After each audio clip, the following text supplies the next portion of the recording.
The following is a videotape module from the learning system Seymour Papert on Logo. The tape series has two parts. The first, New Minstorms, focuses on the process and the principles of learning.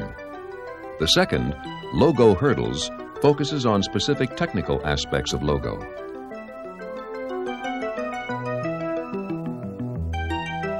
In this first module, Resonances, Papert introduces the videotape series and guides viewers to consider the place of the computer in the lives and fantasies of children. Author of Minstorms, Children, Computers, and Powerful Ideas, and father of the Logo language, Seymour Papert. Welcome to the Logo tapes. These tapes are about Logo, but they're not just about Logo. Beyond Logo, they're about thinking. They're about how to think about computers and how to use computers to think about other things. They're about how to use a Logo experience to develop new thinking skills for yourselves as much as for your students. But even beyond thinking, the tapes will have much to say about feelings. People, adults as well as children, have strong feelings about computers, and their experiences with computers influence the way they feel about many other things. For example, about school and about learning. And most relevantly here, people's experience with computers often influences the way they think about themselves.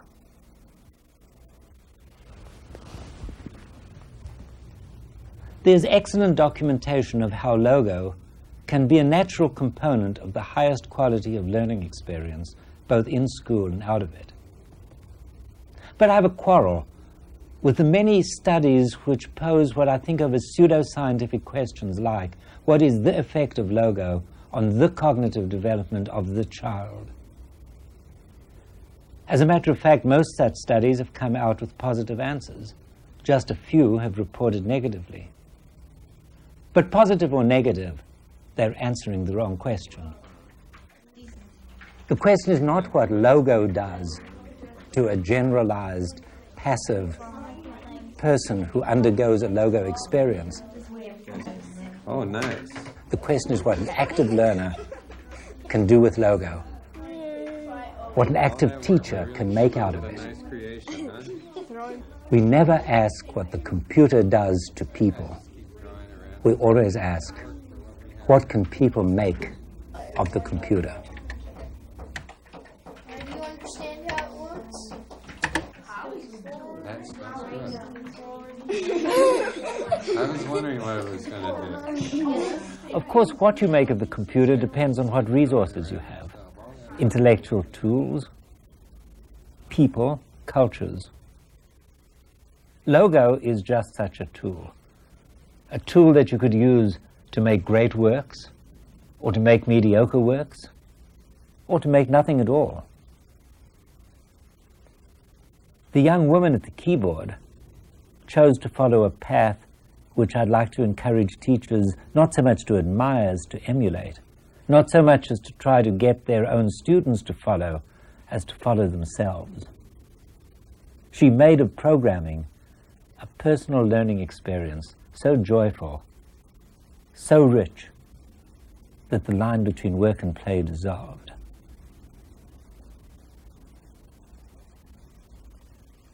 Logo is a programming language, and in these tapes we'll be getting down to the nitty-gritty of writing computer programs as the young lady was. But when we talk of programming, we won't be talking of a transaction between the keyboard and the screen. Type forward 50, turtle moves. We'll be talking about what happens in the head. If you like, a transaction between feelings and thoughts, between desires and their realization.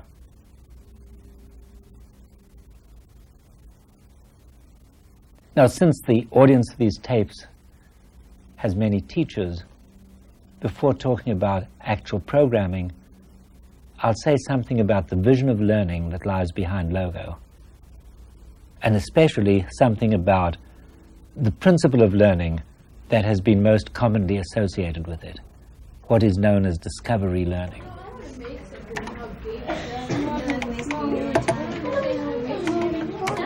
In a Logo environment, children learn about angles by exploring.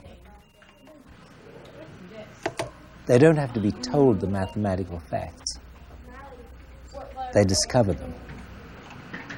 How about 50? Or no. Wait, what was our last time? 75? How about, well, we're doing a term now. I know. You were supposed to make that smaller. No. RT. Because the sides are bigger. Of course, the teacher plays a role. How about 55? Okay. The teacher guides the discovery and reinforces it by talking about it afterwards. Yeah. We need to. That's too small. Logo does lend itself to discovery so well that there's a danger of exaggerating and oversimplifying. I myself have said something like, the scandal of education is that every time you teach something, you deprive the learner of the pleasure and the benefits of discovery. But while this is a good principle to serve as a heuristic to guide teachers, it seems obvious that you can't take it literally. It would be neither possible nor desirable never to tell a child anything.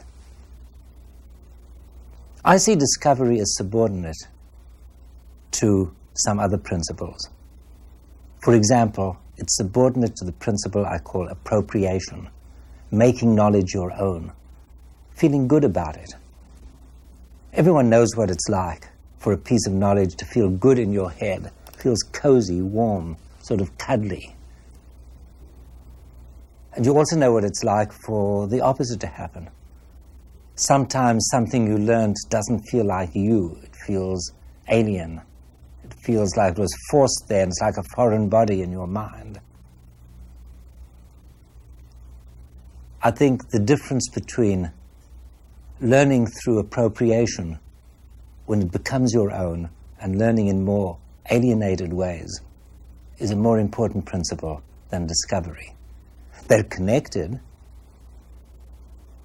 Discovery leads often to appropriation. When you've discovered something, you often feel good about it. But not always. You might have been forced to discover it by a teacher who said to a class, everybody discover how to program the computer to make a house.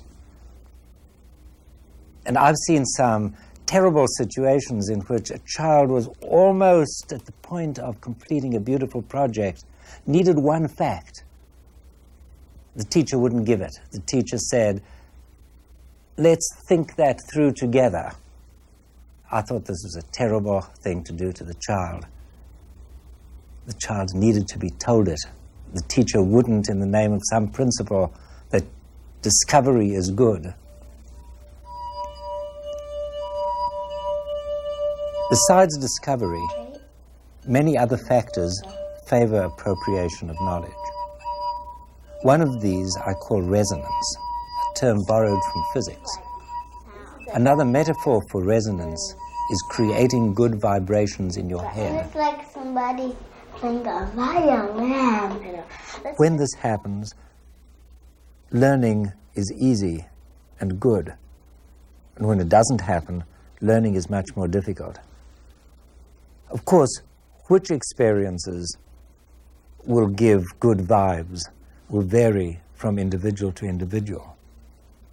To see how this works, I'd like you to visit with me some sites in the city which can serve as windows onto how the interests of different groups of children resonate with their computer experience.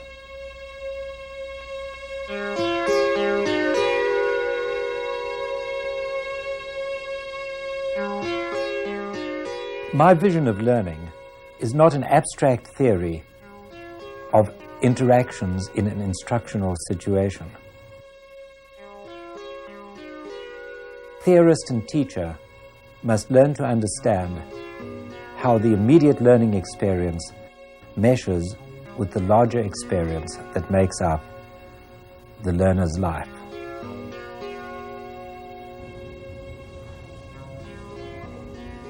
I believe that for many children, the computer strikes vibrant chords of excitement and sense of importance because of its association with space technology. Think for a moment about the role of space in the imaginations of children. Now, long before modern technology made it feasible, people dreamed of touching the stars.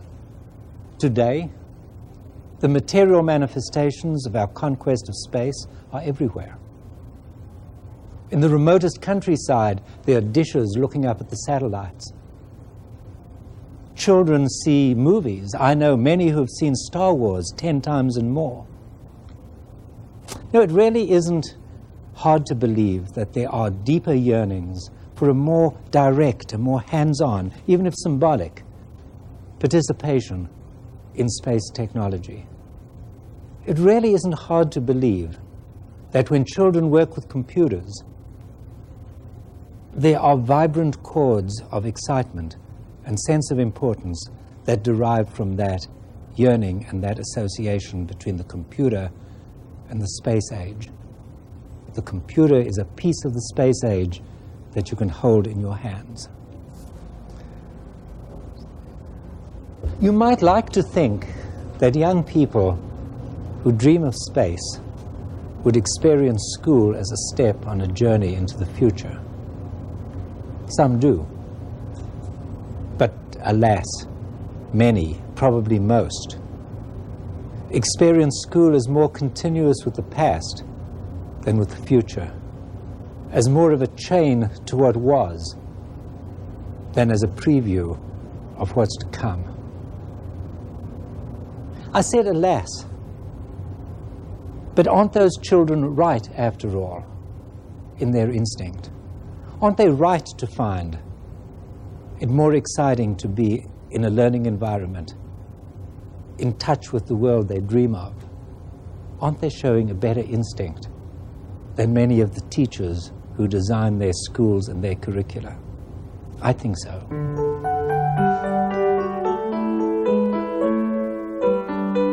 You can guess, but you can never really know what feelings, what fantasies feed the excitement and fuel the energy of children at work and at play.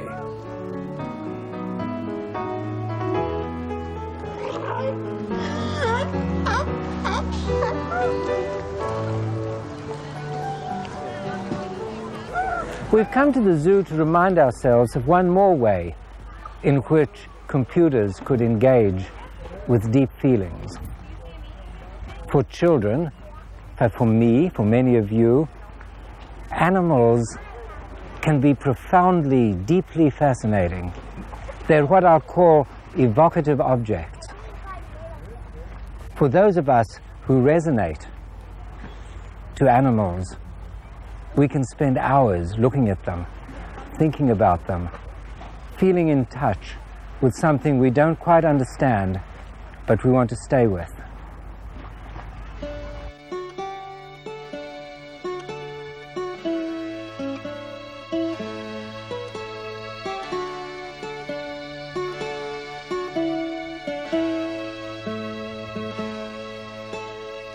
Where is fancy bred? In the eye or in the head? On gazing fed.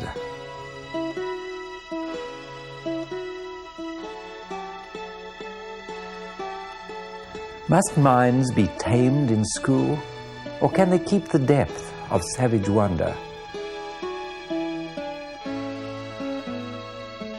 I've used the computer as a material out of which to fashion new micro-worlds in which learning could retain these qualities of intimacy and engagement.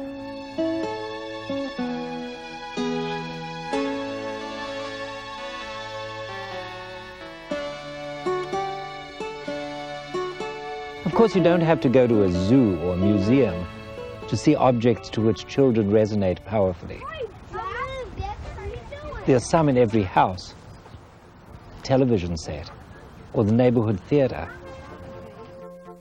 Screens on which images are projected or generated electronically are among the most powerful, evocative cultural objects in the lives of today's children.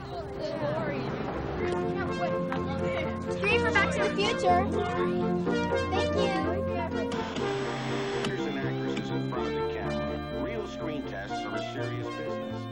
Looking at television is not always passive or even escapist.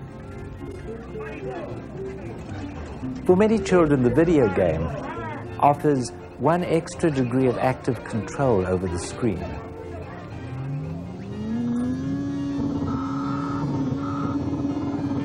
But movies, television, or video games, these are screens other people made.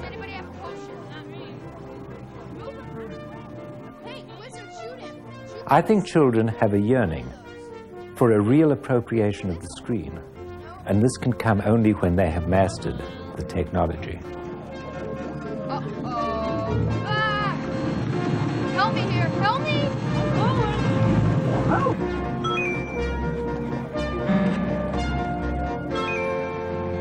What are these little things?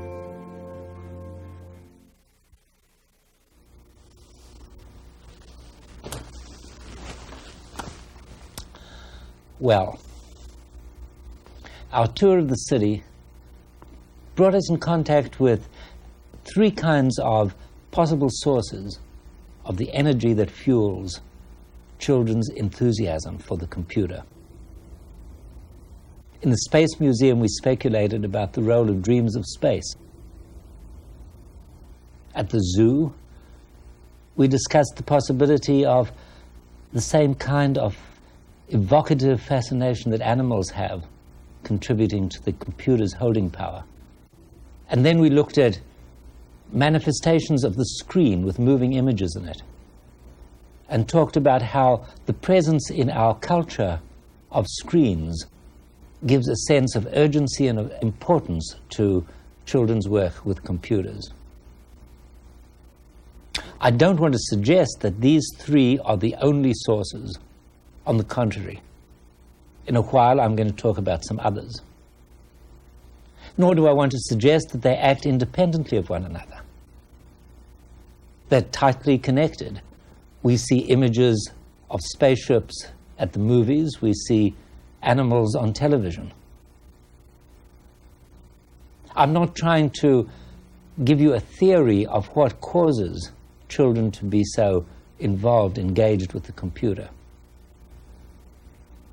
I'm trying to encourage a way of thinking that attaches importance to this kind of thing, that looks beyond the role of the computer in teaching one or another corner of a curriculum and tries to look at the emotional roots of what's going on. To tie all this together and to introduce some other possible factors, I'm going to reconstruct for you a programming project of my own. This began in a neutral sort of way. I wanted to test out the possibility that a new version of Logo would allow the programming of a kind of Pac-Man game. But as I became involved in programming it, the project turned into something other than testing whether this was possible for 10-year-old children. I found myself in the grips of the same kind of feelings that drive 10-year-old children and many other people to sit for hours at the computer, deeply engaged in what they're doing. So let's go.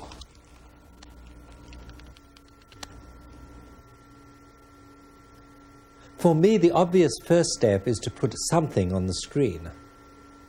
Don't worry whether you know how to do this in your version of Logo. All I want you to do here is to follow the spirit of how a project can take on a life of its own. A possible next step would be to design the maze for Pac-Man. But I like things that move, and so for me it was natural to go for the ghosts.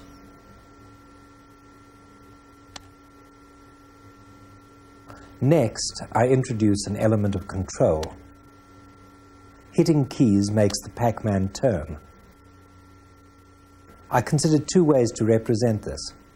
One represents the coming turn as a left turn, the other as down. I direct the Pac-Man, the ghost pursues, following a strategy I'll describe later. Note that the ghost thinks the shortest route from top to bottom is across the screen. This is how we can get an advantage, by using the sneak routes around the edges.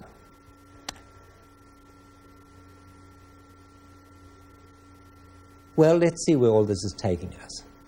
Here we have the project quite a few steps further along. We've introduced pellets to be eaten by the Pac-Man, and for the first time, we have something like a real game. Clear the pellets before the ghost gets you. In bringing the game to this stage, we've had to make quite a few decisions of a rather more complex and subtle nature than how to control the Pac-Man. In particular, we've had to decide how to represent the relationship between the ghost and the Pac-Man so that we can specify in the form of program which way the ghost is to go. I'll show you how this works on a piece of paper. Let's say we had the ghost over here and the Pac-Man down there.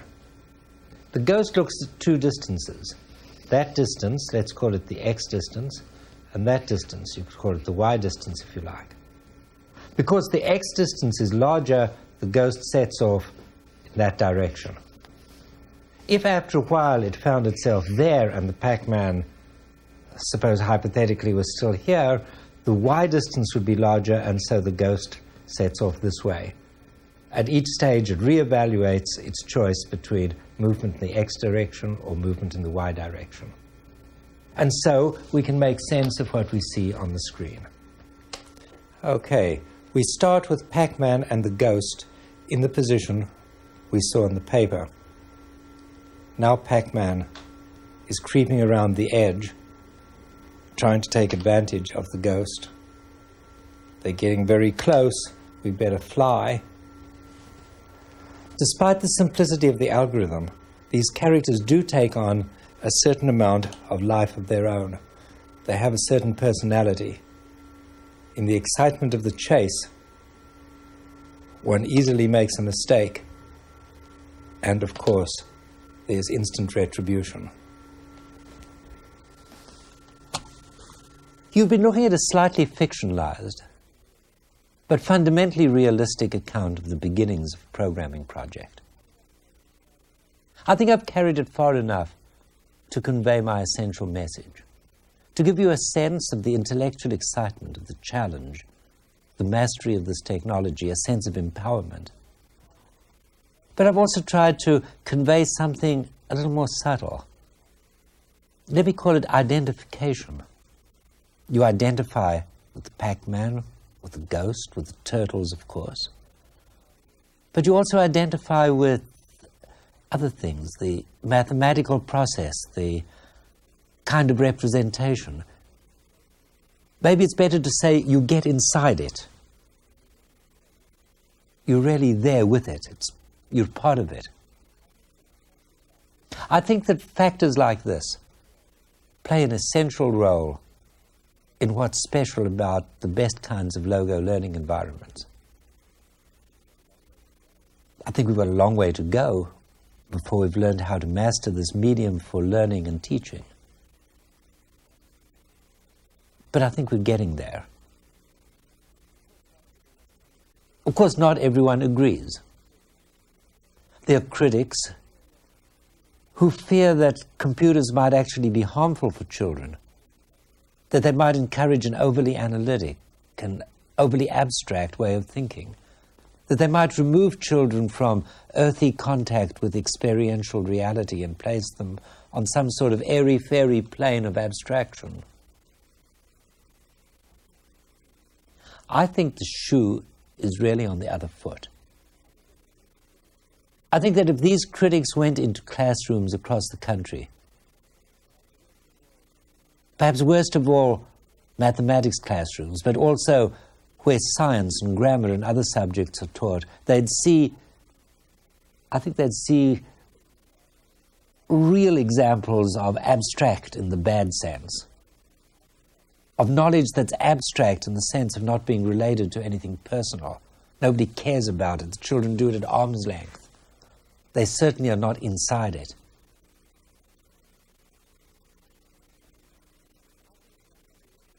I've been trying to project a different image of relationship with knowledge and with learning. Some of this is learning about things which really are abstract. In mathematics, yes, it's abstract. Electrons, forces, the other entities that scientists talk about, sure, they're abstract.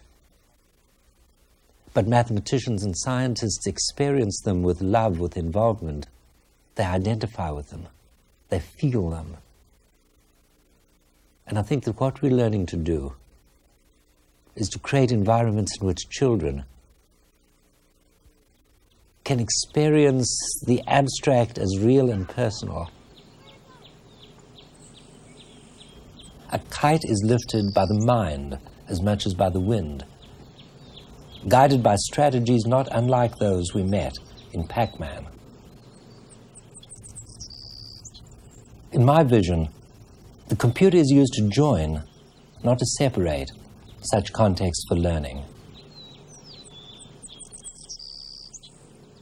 Like kites, ideas fly because they're grounded.